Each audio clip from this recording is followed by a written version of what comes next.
Bonjour à tous, comment allez-vous? Chez nous tout va bien.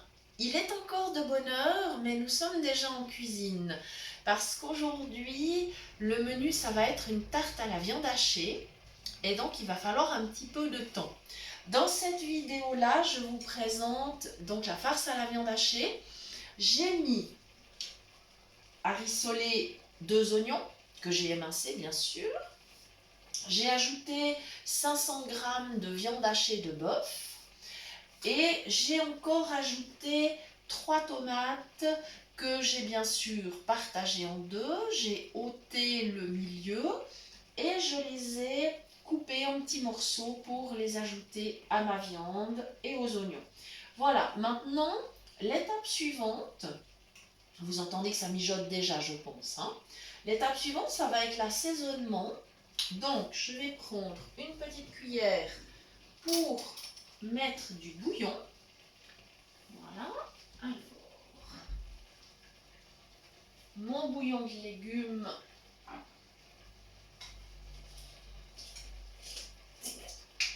J'aime vraiment bien cuisiner avec le bouillon de légumes. Je trouve que ça a un goût vraiment subtil, j'aime bien. J'aime vraiment beaucoup. Voilà. Alors, une cuillère. Je me positionne au-dessus de la casserole. Je pose la main sur le bord de la casserole pour être sûre.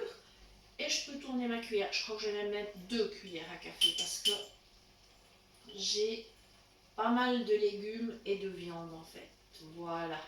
Il faut quand même qu'il y ait du goût. C'est important. Voilà. Alors, c'est parfait. Je vais refermer mon bocal de bouillon. Alors, si vous cuisinez avec des bouillons cubes, eh bien, selon vos goûts, vous en mettez entre 1 et 2. Après, ça dépend quel type de bouillon cube vous avez, parce qu'il y en a qui sont finalement très salés, mais qui contiennent assez peu de légumes, et vous en avez qui sont mieux équilibrés. Donc, c'est vraiment d'après vos goûts et d'après ce que vous utilisez. Ce que vous entendez là, ce sont mes petites baies de poivre. Je n'ai pas perdu mes bonnes habitudes. J'aime trop ça, ça sent trop bon. Voilà. Et je vais les ajouter. J'en mets encore quelques-unes parce que... Voilà. Voilà. Je ferme le bocal également. Je le range. Voilà, je vais déjà brasser avec ma spatule pour bien que tout ça se mélange.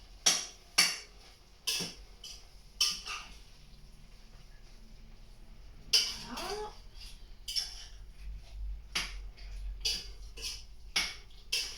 Comme ça. Et je vais ajouter encore 2 autres condiments. Voilà. Non, c'est pas mal. J'ai bien sûr mis une assiette sur le plan de travail pour reposer ma spatule. Ça m'évite de salir mon plan de travail. Voilà. Là, j'ai du paprika. Donc, je vais le mettre dans ma main comme je fais toujours afin que la vapeur qui sort de la casserole ne colle pas le paprika au fond du pot. Et comme ça, je sais exactement ce que j'en mets. Parce que si j'agite mon petit pot au-dessus de la casserole, je ne saurai pas quelle quantité j'ai mis. Là, en mettant dans la main, je sais exactement quelle quantité. Voilà. On va faire en sorte qu'il y ait un bon goût de paprika, ce hachis de viande. Voilà. Comme ceci. Et je vais également ajouter du cumin. Alors l'assaisonnement, c'est selon vos goûts. Aujourd'hui, j'ai envie de le faire comme ça. Après, il y a plein de variantes, hein. Oui. Voilà. Même chose pour le cumin. Je le mets dans ma main. Et ensuite, dans le hachis. Voilà. Ça y est. Là aussi, vous mettez la quantité que vous estimez nécessaire. Et si vous préférez d'autres assaisonnements, il n'y a pas de problème. Voilà, il faut que j'aille me rincer les mains parce que j'ai évidemment mis les épices dans les mains, donc voilà, comme ceci. Voilà, je pense que vous entendez, ça mijote déjà bien. Je vais monter quand même un petit peu la plaque. Voilà. Voilà. Je la mets au maximum un tout petit moment, parce qu'il faut que la cuisson s'accélère. Alors, ce hachis, aujourd'hui, je vais en garnir une tarte. Je vais faire une tarte à la viande hachée. Mais par contre, vous pouvez l'utiliser pour un hachis parmentier. Vous pouvez l'utiliser avec des pâtes, avec du riz. Voilà, il y a plein de possibilités. Vous pouvez l'utiliser aussi, pourquoi pas, pour farcir des crêpes ou des tacos, des enchiladas. Vous avez vraiment le choix. Les fajitas aussi, voilà. Donc, il y a plein d'utilisations possibles pour ce hachis de viande dans lequel j'ai mis aussi des oignons, des tomates. Il serait bien sûr tout à fait possible de mettre d'autres légumes, par exemple de la courgette, de l'aubergine. Vous avez le choix. Hein. Ça dépend aussi au fil des saisons. Pourquoi pas un petit peu de céleri. Ça, ce serait plutôt à l'italienne. Voilà. Je crois que les Italiens, quand ils font la pasta asciutta, si je me rappelle bien, ils mettent du céleri branche. Voilà. Voilà, ça commence à bien cuire.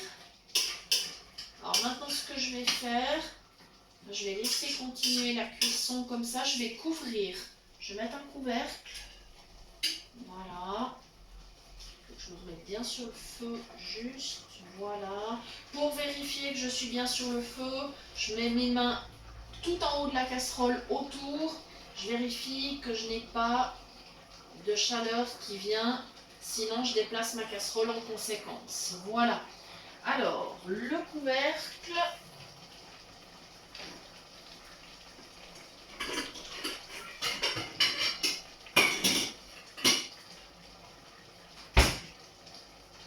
Voilà. Et voilà. Là maintenant, j'attends que mon couvercle soit chaud et dès que c'est OK, je vais baisser le feu. Voilà. Ouais, là c'est parfait. Ah ouais, c'est bon. Alors maintenant, au minimum, et je laisse mijoter. Tout le temps que je vais préparer ma pâte pour la tarte, ça va mijoter. Je laisserai peut-être même un petit peu refroidir avant de garnir la tarte, ça sera beaucoup plus facile. Si vous l'utilisez justement pour garnir une tarte, je vous conseille de faire attention qu'il ne reste pas trop de liquide, parce que sinon ça va complètement détremper la pâte. Voilà, si c'est pour un hachis parmentier, c'est pas grave s'il reste un petit peu plus de liquide. Si c'est avec des pâtes ou du riz, c'est pas grave non plus. Mais vraiment, pour la tarte, il faut faire attention.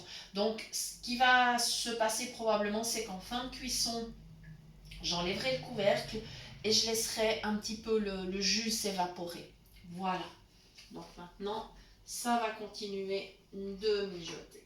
Voilà. Donc, merci beaucoup d'avoir suivi cette recette. Vous verrez tout à la fin, dans la miniature de présentation, vous verrez la tarte une fois terminée.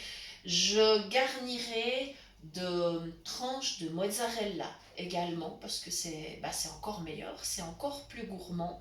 Et comme vous le savez, depuis que vous nous suivez, eh bien, nous sommes des petits gourmands. Voilà, donc quelques tranches de mozzarella sur le dessus de ma tarte à la viande hachée.